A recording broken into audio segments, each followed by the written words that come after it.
I ended up stumbling into a committee hearing that was actually quite interesting, and it had to do with a number of gun control measures that are being considered. One of them is House Bill 2118. Now, before I get into the dirty details of this, I believe the intention of this bill is clear. The intention of this bill, in my opinion, is to make it so expensive to operate a gun shop that you just give up and that you close the gun shop. And that's what I mean by circumvention. Why eliminate the Second Amendment or erode Second Amendment rights when you can get creative and just make it so unduly burdensome to lawfully sell firearms that you simply have to give up? Now, I'm not going to read everything this bill does because you'll find that it's quite a lot. But what House Bill 2118 does is it adds a laundry list, pages and pages and pages of requirements for people who are legal firearms dealers and have a gun shop. And a lot of those requirements center around security. So solidifying the actual building itself, as if people who run gun shops don't have good security already. I mean, I would argue most businesses in Washington state, regardless of what it is that you're selling, you have good security because of the crime crisis that we're currently in. But lawmakers, under the guise of public safety, saying this is about public safety, Democrats have introduced House Bill 2118. I will highlight just a few of the things that this would mandate of gun shop owners. It would mandate that you install bars, grates, or metal doors. It would mandate that you have remote security monitoring around the clock, real-time, 24 hours a day. It would mandate that you have real-time monitoring with video and audio of all doors, windows, and places where firearms are stored. It would mandate that you have motion detectors. It would mandate that every firearm remains secure during and after business hours, unless it's being shown to a customer. And no, keeping it in a locked display case is not enough. It would mandate that you install a video surveillance system.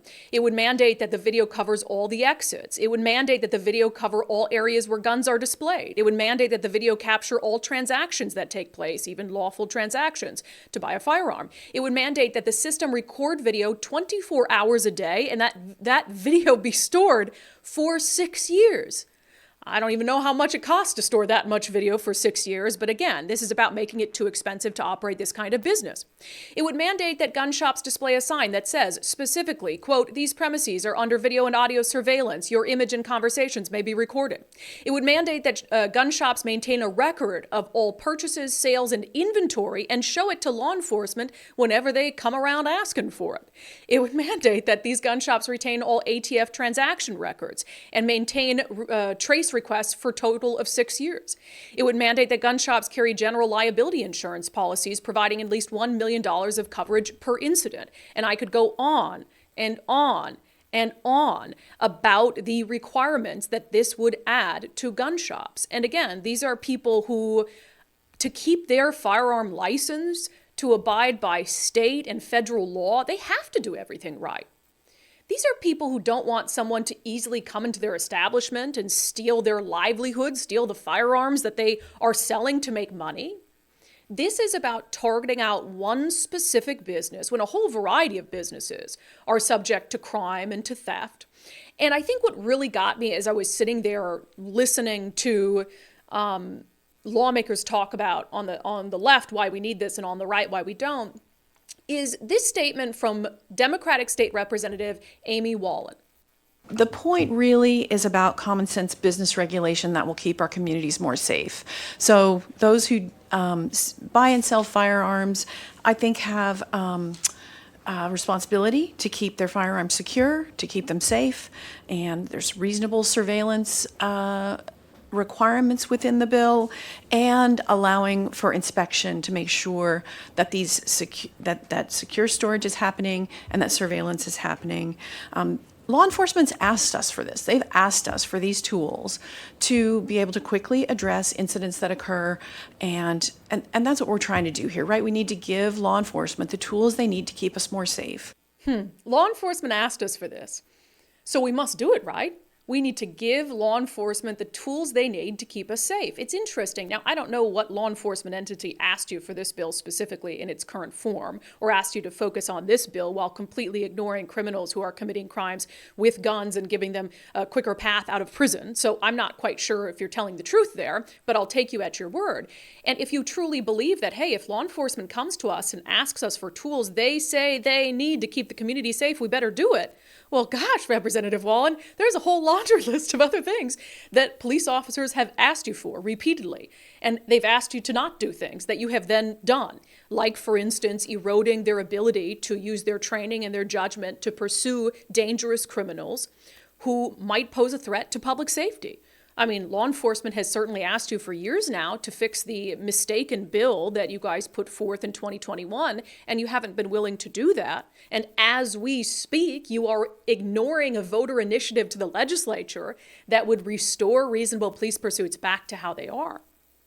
Now, I will get to Republican Representative Jim Walsh's rebuttal in a moment, because he closed out the hearing, and I think his comments sum up the problems here better than I ever could. But let's say, and I think we're all in agreement, like, we don't want criminals breaking into gun shops and stealing firearms that then can't be traced to them and using them to hurt people in our community. I mean, we don't want that at all. And it doesn't happen often, but it certainly has happened. In fact, back in September of 2023, there was a gun shop in Monroe. This is from the Monroe Police Department at the time, where multiple vehicles pulled up on this particular gun shop. One of them rammed into it. The other people ran in, grabbed the guns, ran out, got into a vehicle, completely left the SUV that they used to ram the door of this gun shop behind. And what do you know? It was a stolen vehicle. So yeah, if you're going to and you want to get access to a firearm shop and you're willing to ram an SUV into it, there's not a lot of security measures that a gun shop could take, even under this bill, to prevent that from happening. But you know what you could do as lawmakers? You could punish criminals. You could make it easier for police to hold criminals accountable, to hold people accountable who routinely steal vehicles like that one to commit a crime. And you could give police their rights back to pursue those criminals when they do try to flee in a stolen vehicle or when they're using a stolen vehicle to commit a crime. And so that's where this does not compute. You want to put forth a bill that adds this laundry list of things you say is in the interest of public safety to try to stop what is a very rare occurrence, people stealing firearms from a gun shop. But at the same time, you want to ignore all the other public safety things that are at play because of your actions or your lack of action that give someone the ability to steal a car, probably not the first time they've done it, ram it into a shop, and then get away scot-free. So you're going to punish, again, the law-abiding people. And you're going to look the other way, and sometimes even worse, you're going to help the criminals. You're going to help make sure that they can get away from the scene of a crime with no consequence.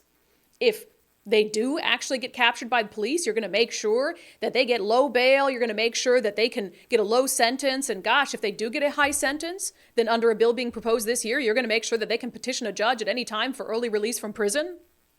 All of that. But you want me to believe that you're putting forth a bill like this because you care about public safety. Man, it's like someone's pulling one over on us. Beyond parody, as we said on the show yesterday. Here's Republican State Representative Jim Walsh. The first is it will bankrupt small businesses, gun shops in this state. We've heard that testimony.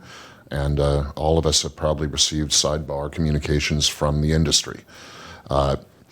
Second of all, it raises serious constitutional questions. To run gun shops, to run retail gun stores out of business in this state would impair the Washington citizens' right to keep and bear arms in defense of themselves and the state, as Article 1, Section 24 of the state constitution promises people here. But I want to end with a last thought. I think that this attempt at a solution really is aimed at the wrong problem. Retail gun stores are not a major source of stolen or illegally used firearms. They're already regulated by both federal and state law and policy very heavily. The number of guns used illegally in crimes that can be traced back to theft or illegal purchase from a gun shop, from a regulated gun shop, is a rounding error. It's less than 1%. We need to focus our public policy on the problem, which is firearms in the hands of criminals, not how firearms are inventoried and kept and sold in legal and heavily regulated gun stores. And I'll disagree with Jim Walsh on one point. I wouldn't mind a bill that required certain security measures specific to gun shops, given the inventory that they have, and given what a criminal could do if they gained access to those firearms. The problem I have, as Representative Walsh so eloquently laid out there, is that they're not focusing on all the other things. If you had Democrats who were throwing the book at gun offenders, not allowing them early release, making sure that mandatory firearm enhancements were being handed down. If you had Democrats who were supporting law enforcement and the funding they needed to go out, to do proactive policing, to arrest gang members, to get illegal guns off the street. If you had Democrats in Olympia who were making sure that police could pursue vehicles that were stolen, that were going to be used to commit crimes like breaking into gun shops, ramming it through the doors or through the walls. If you had Democrats doing all those other things to make sure that we were holding people accountable who use guns to hurt other human beings, and then that wasn't enough, and they wanted to say, hey, what about installing metal doors at gun shops?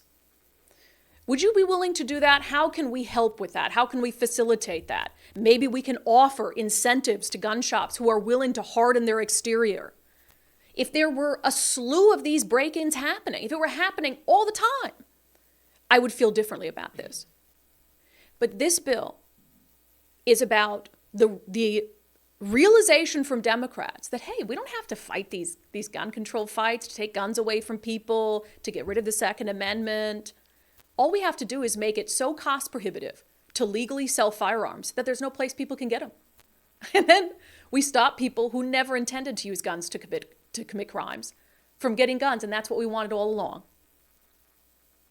But you know what the impact of this is going to be, because there are a lot of Americans who, law-abiding as they may be, they're not going to give up their Second Amendment rights. And if you make it too dang difficult for them to go into a gun shop and to legally purchase a firearm, they're going to get it on the black market. They're going to get it in ways where you can't trace it, where you don't know, as you want to know, who has guns and where they got them and whether they meet the background requirements.